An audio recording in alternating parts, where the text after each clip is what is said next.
Salam Sinema. Jumpa lagi di podcast Badan Perfilman Indonesia. Kali ini kita akan berbincang-bincang tentang pendidikan film di Indonesia. Bersama kita hari ini adalah Mas Tito Imanda dan Mas Naswan. Mas Tito, Yes. apa kabar? Selamat sore, selamat siang atau pagi atau malam bagi yang nonton dan mendengar. Kabar baik? Saya mau mulai gini Mas Tito. Ada penelitian teman-teman kita dari film Indonesia.id mengatakan bahwa pekerja film itu dalam titik tertentu di titik 98 2017 terjadi turnover dan hasilnya cukup besar gitu.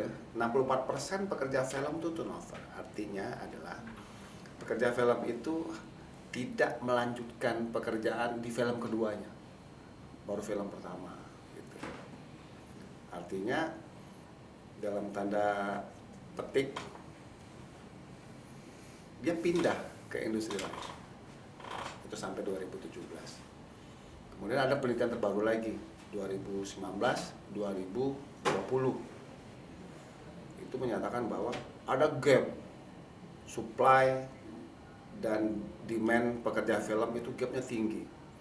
Kelebihan supply hampir 2.500 pekerja film.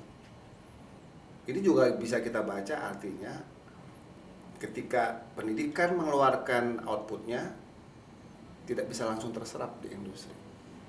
Mungkin Mas Tito mau memulai kira-kira apa sih salah satunya?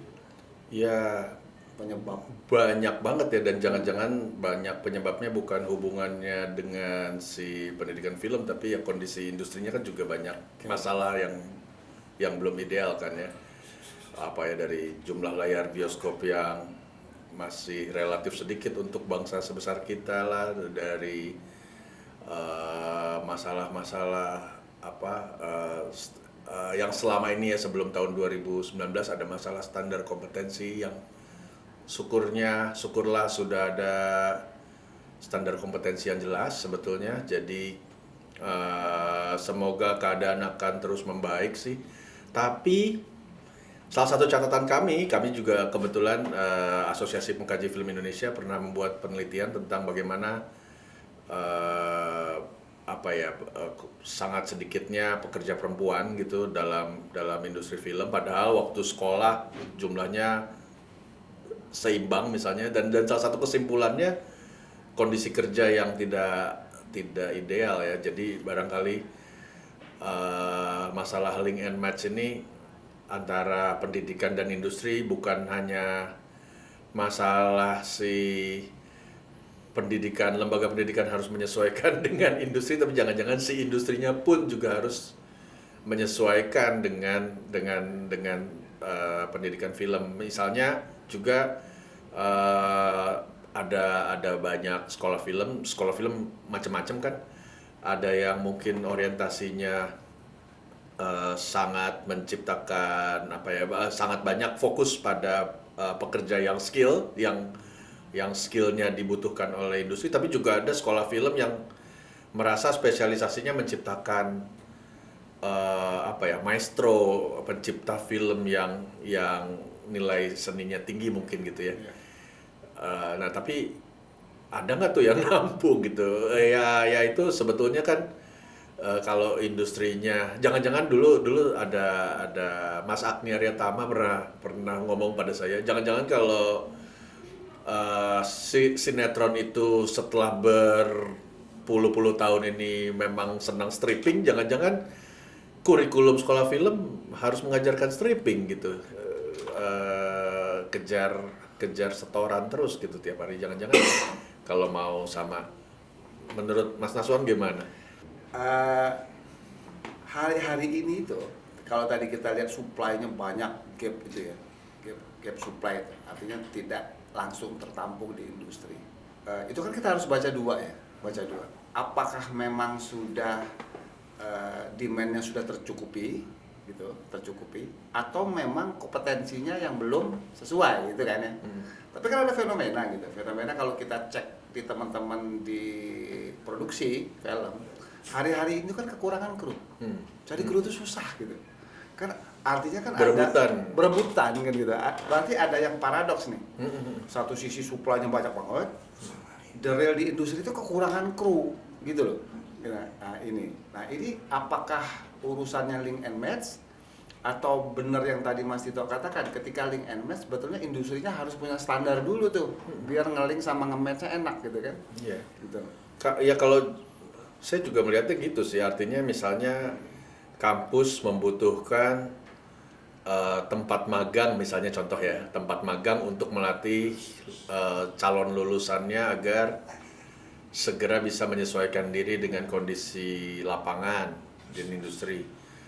Sebetulnya kan industrinya juga membutuhkan banyak orang magang gitu, selain menguntungkan karena ininya lebih murah, juga mereka kalau berpikir jauh ke depan gitu kan, mereka sebetulnya butuh pekerja yang siap lebih banyak gitu, apalagi sebetulnya ada perkembangannya, tapi mengharapkan masing-masing pelaku industri berpikir dalam kerangka besar gitu juga susah ya, bukan hanya di birokrasi, ada ego sektoral gitu, mereka cuma mikirin masing-masingnya aja, padahal kalau ngelihat gambaran besarnya sebetulnya banyak hal yang perlu dilakukan di tingkat mikro untuk kepentingannya makro. Iya, walaupun sebetulnya industri kita sudah punya standar kan, SKKNI gitu. Iya. Nah, kalau kita bicara begitu, mungkin ada kaitan sama kurikulum. Kurikulum banget juga ya, maksudnya memang ada masalah besar soal kurikulum kan gitu. Kalau kita jalan-jalan ke sekolah-sekolah film di daerah-daerah, bukan saja kita punya masalah karena belum ada standar kurikulum yang pasti. Iya, banyak orang bilang nggak apa-apa dong tiap sekolah film punya keistimewaan spesialisasi sendiri-sendiri, tapi kan tetap kita membayangkan ya tetap harus ada standar minimal yang sama gitu ya, walaupun jadi mungkin hanya 30% kah, 40% kah kesamaan itu, bahwa di luar 30%, 40% itu bisa beda-beda, tapi si 30%-nya ini belum bisa dirumuskan gitu. Sebetulnya kita mau minimal bisa apa sih gitu. Kalau S1 bisa apa, kalau D4 bisa apa. SMK juga, di satu sisi kita membayangkan SMK menghasilkan pekerja film yang di standar kompetensi itu ada di level berapa, 2, 3 gitu ya. Tapi kan orang yang membuka SMK film mungkin bayangannya tidak seperti itu. Mereka membayangkan kita pengen orang yang masuk sini pengen bikin film kok. Kita pengen menciptakan lulusan-lulusan yang bisa bikin film gitu, walaupun masih kualitasnya bukan kualitas lulusan sekolah tinggi gitu ya. Jadi memang mempertemukan ini pekerjaan yang berat, dan memang ya jangan-jangan ya kita harus, semua orang kali ya harus sabar-sabar untuk berdialog, berdiskusi, menyamakan pandangan. Ya artinya kalau begitu dialog lebih intens, lebih dalam antara industri sama dunia pendidikan gitu ya. Di level masing-masing, dengan masing-masing. kebutuhan masing-masing gitu ya, harus. Kalau misal gini, tadi kita ngomong link and match nih, salah satu urusannya adalah kurikulum. Bagaimana kalau Mas Tito lihat dari pengajar? Kalau pengajar itu kita bisa sebut misalnya tadi sudah menyinggung Mas Tito, SMK, perguruan tinggi. Berarti dalam konteks ini adalah guru dan dosen. Kalau sekarang menurut Mas Tito kondisinya seperti apa? Saya sering jalan-jalan ke sekolah film di daerah kan, dan dulu kebetulan saya pernah mengalami membuka sekolah film di Jabotabek, dan tantangannya memang berbeda gitu. Mencari dosen film tuh susah ketika dia harus punya S2 untuk ngajar S1 atau D4 ya. Demikian juga bayangan saya mencari guru SMK itu pasti susah. Dan memang kebetulan belum begitu banyak orang yang punya pengalaman pendidikan film, lalu punya pengalaman di lapangan bikin film gitu, lalu tertarik kembali ke sekolah untuk berbagi ilmu gitu ya, kuliah lagi mungkin terus berbagi ilmu. di bidang film juga gitu. Nah, ini kenyataan bahwa misalnya sekolah film eh, yang yang yang negeri misalnya itu banyak penunjukan dosen-dosennya lebih karena pertimbangannya administratif gitu ya, tapi bukan pertimbangan keilmuan, sehingga misalnya kita masih banyak menemui dosen penulisan naskah tapi tidak punya latar belakang pendidikan menulis misalnya gitu, atau kelas menulis, atau belum pernah menulis naskah misalnya gitu ya, atau ya hal yang sama dengan ilmu penyutradaraan, ilmu keproduseran, sinematografi, editing, art, ya ya apa yang sudah terjadi memang terjadilah gitu, tapi mungkin banyak hal yang bisa kita lakukan. Pelatihan, menyediakan literatur film dalam bahasa Indonesia, diskusi ya, dialog lagi antara para pengajar film ini dan pembuat kebijakannya. Ya, ya.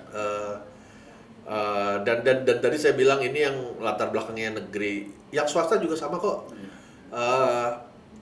Banyak sekolah film yang dibuka swasta, tapi ya mereka merasa cukup dengan dosen-dosen yang latar belakangnya mungkin dari multimedia, dari komputer, mungkin dari bidang-bidang lain gitu. Jadi ya nggak apa-apa sih, mungkin karena aturannya tidak melarang, tapi sebetulnya kemudian ada kebutuhan dari kita semua untuk oke, kalau gitu gimana kita tingkatkan, mungkin perbanyak pelatihan membuat film. Kalau ada funding, mungkin orang mulai harus memikirkan funding bikin film pendek untuk dosen film gitu, biar mereka punya pengalaman membuat film juga kan. Jadi udah ngajarin mahasiswanya harus begini harus begitu, padahal mereka sendiri belum pernah mengalami kan, jadinya lucu ya gitu. Artinya kalau itu kan urusan sama regulasi ya. Kalau sudah regulasi itu mungkin kita lihat regulasi pemerintah ya. Secara umum tuh kita bisa bedakan jenis pendidikan film kan. Satu tuh akademik, sarjana, S1 gitu kan. Satu lagi kemudian vokasi gitu. Tapi di sarjana, di S1 ini juga sebetulnya ada ragam juga, sama dengan di vokasi ada ragam juga. Ragam berikutnya apa? Ragam berikutnya adalah ketika dia dipandang sebagai sekolah seni gitu. Kalau sekolah seni kan menyebutnya ada kajian, ada penciptaan gitu. Terus kalau kita lihat lagi misalnya di rumpun ilmu yang lain, film juga ada di seni, ada juga di komunikasi, dan ada di ilmu terapan gitu. Kira-kira kalau kita lihat ini sebetulnya orientasinya seperti apa ya, Mas Tito? Atau saya sih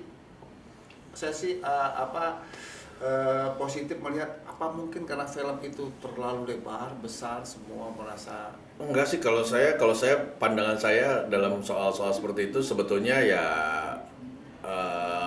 pembuat regulasi harus tegas aja gitu, bahwa kalau izinnya sudah seni ya dia harus segera membuat fakultas seni ya, jadi menampung jurusan ini. Kalau saya melihatnya begitu ya. Jadi selama tidak ada ketegasan itu ya kemudian, dan ini sih mungkin standar standar kurikulum tadi ya, itu sama-sama tuh. Ketika udah ada standar kurikulum kan mungkin jadinya lebih jelas gitu. Oh, ternyata sebuah sekolah film tidak mungkin tidak ada mata kuliah pemahaman bahasa visual misalnya gitu kan, dan bahasa visual itu seni gitu kan, bukan ilmu sosial, bukan ilmu yang lain-lain, bukan ilmu komputer misalnya. Jadi ya ada kesepakatan itu sih, segera yang dibutuhkan, segera lah ada keputusan bersama bahwa dan sebetulnya dengan adanya standar kompetensi kan sebetulnya udah jauh lebih mudah kan gitu. oh ternyata ini hal minimal yang harus dimiliki oleh seorang sutradara misalnya. Oh ini hal minimal yang harus dimiliki seorang penulis naskah. Barangkali ketika dia lulus, misalnya S1, dia nggak bisa langsung ikut assessment, dia nggak bisa langsung jadi sutradara di level 7 gitu, tapi kan minimal dari bekal di sekolahnya si lulusan sudah dibekali persiapan-persiapan sehingga dia dalam waktu yang tidak begitu panjang mungkin dia segera bisa mendapat sertifikasi itu gitu. Demikian juga dengan profesi editor, profesi sinematografer, profesi produser, penulis naskah, art, dan yang di bawahnya juga ya. Ya, kalau tadi kita perhatikan kan ada dua isu besar ya. Pertama isu masalah legal match. Kemudian isu berikutnya adalah sebenarnya terkait pengajar, kompetensi guru dan dosen. Nah kalau misalnya kita lihat lagi gitu, memang film kan itu nggak bisa terlepas dari teknologi. Betul. Mas Tito. Hari-hari ini tuh menurut Mas Tito itu tentu saja ujung-ujungnya akan regulasi. Kalau misalnya prodi film, SMK film terkait teknologi itu seperti apa ya? Teknologi tuh ini ya, kadang-kadang dibilang nggak ada, sebetulnya tahu-tahu ada. Tahu-tahu berapa tahun yang lalu tuh SMK film dapat bantuan alat-alat film yang lumayan canggih gitu kan. Tapi di luar program itu tahu-tahu bertahun-tahun nggak pernah ada, atau ya jadi tadi juga masalah ketidakpahaman. Barangkali sebetulnya kalau mau diadakan pengadaan mungkin sebetulnya bisa gitu masing-masing sekolah.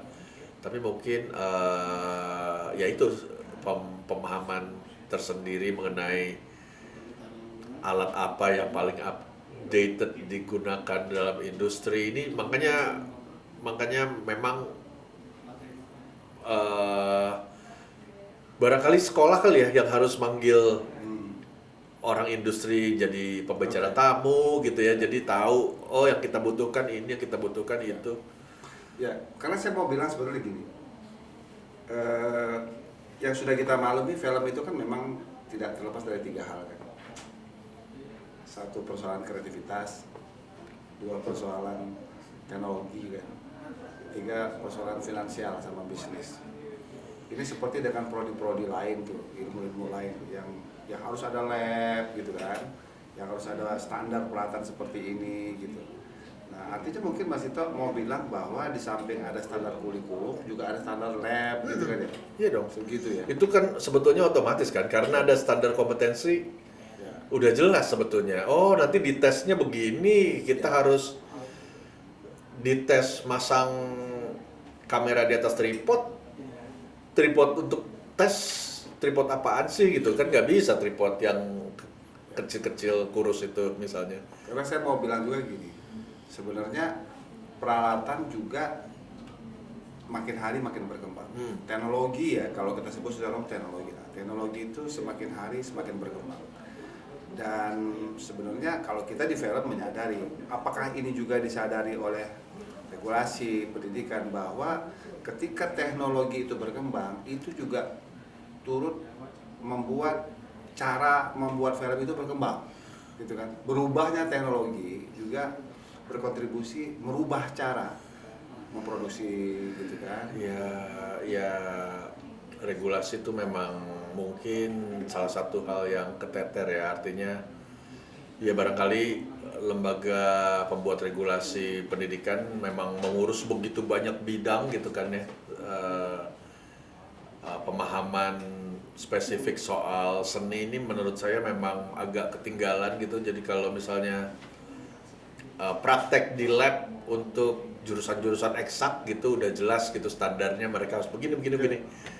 Praktek jangan-jangan mereka belum sadar bahwa jurusan seni juga punya lab loh, juga butuh alat-alat khusus loh, juga butuh perlengkapan, juga butuh skill. Entah tujuannya melatih skill maupun melatih kemampuan konseptual, dua-duanya kan perlu latihan gitu kan. Iya.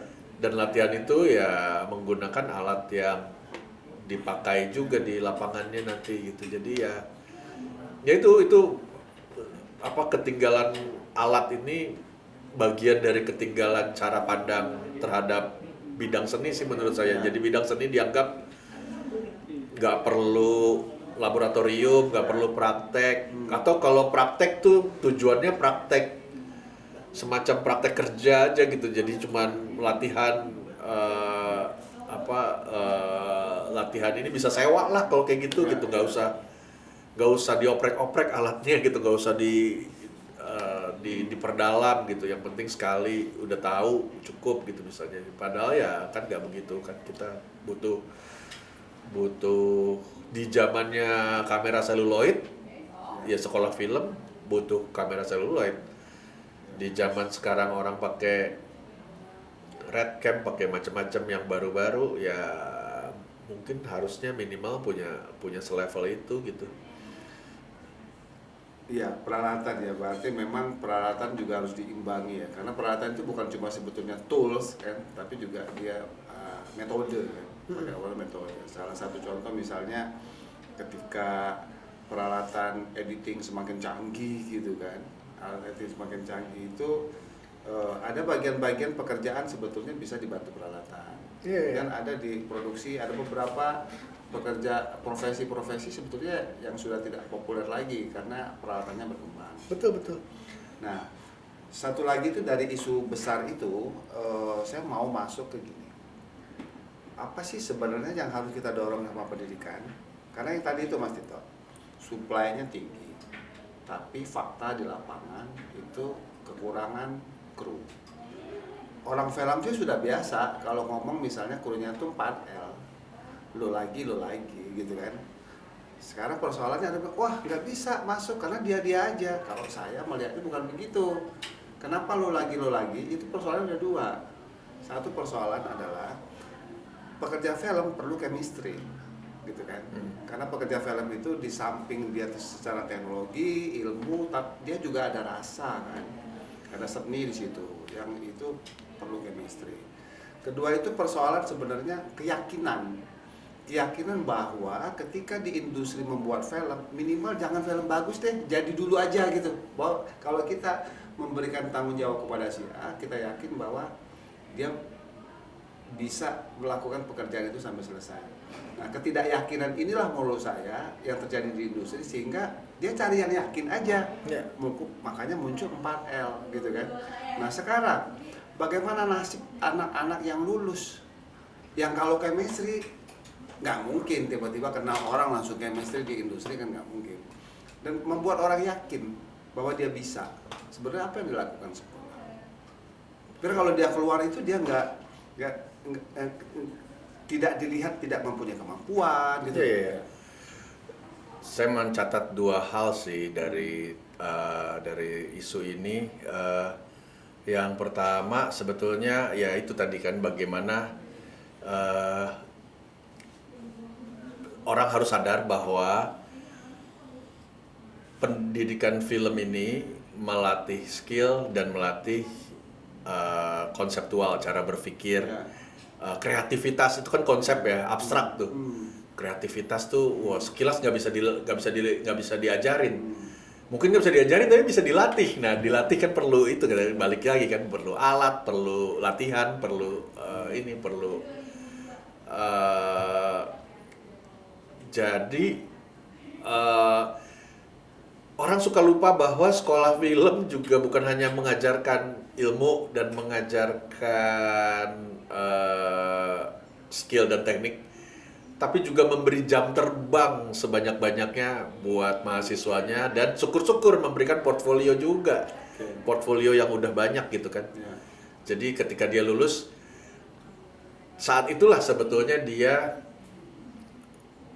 punya chemistry juga, sudah membangun chemistry minimal dengan teman-temannya, dengan kakak kelasnya, dengan adik kelasnya. Sehingga bisa muncul kelompok-kelompok baru yang di antara mereka mungkin jadinya lu lagi juga sih.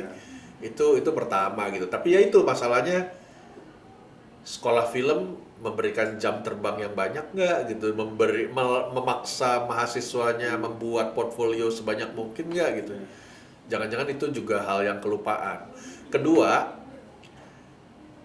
uh, ada ada ada pemikiran bahwa kalau sekolah film tuh kita mikirnya film layar lebar saja, dan mungkin film pendek ya, sekarang udah banyak yang bikinnya film pendek aja, tapi kan sebetulnya skill dan kreativitas dan bentuk film sebetulnya harus khusus untuk yang bioskop, yang layarnya lebar, suaranya keras, dimatiin lampunya, orang penonton harus bisa melihat detail-detail gitu, dan dari detail-detail kecil itu udah mempengaruhi cara dia menonton film. Tapi film untuk TV itu kan beda gitu, cara bertuturnya beda, penontonnya sambil masak, sambil ngobrol, sambil makan malam, yang ditekankan beda, estetikanya beda. Nah, sekarang ada OTT mungkin lain lagi nih. Dia lebih serius dari TV nontonnya, tapi tetap di rumah kan gitu, tetap ada gangguan-gangguan. Jadi itu mungkin tengah-tengah antara TV sama film, sama bioskop. Ada YouTube loh. Dan YouTube itu udah banyak kasus mendatangkan duit banyak gitu. Web series lah, Tilik yang setelah keliling dari festival kemana-mana tiba-tiba penontonnya puluhan juta gitu, dan mendapatkan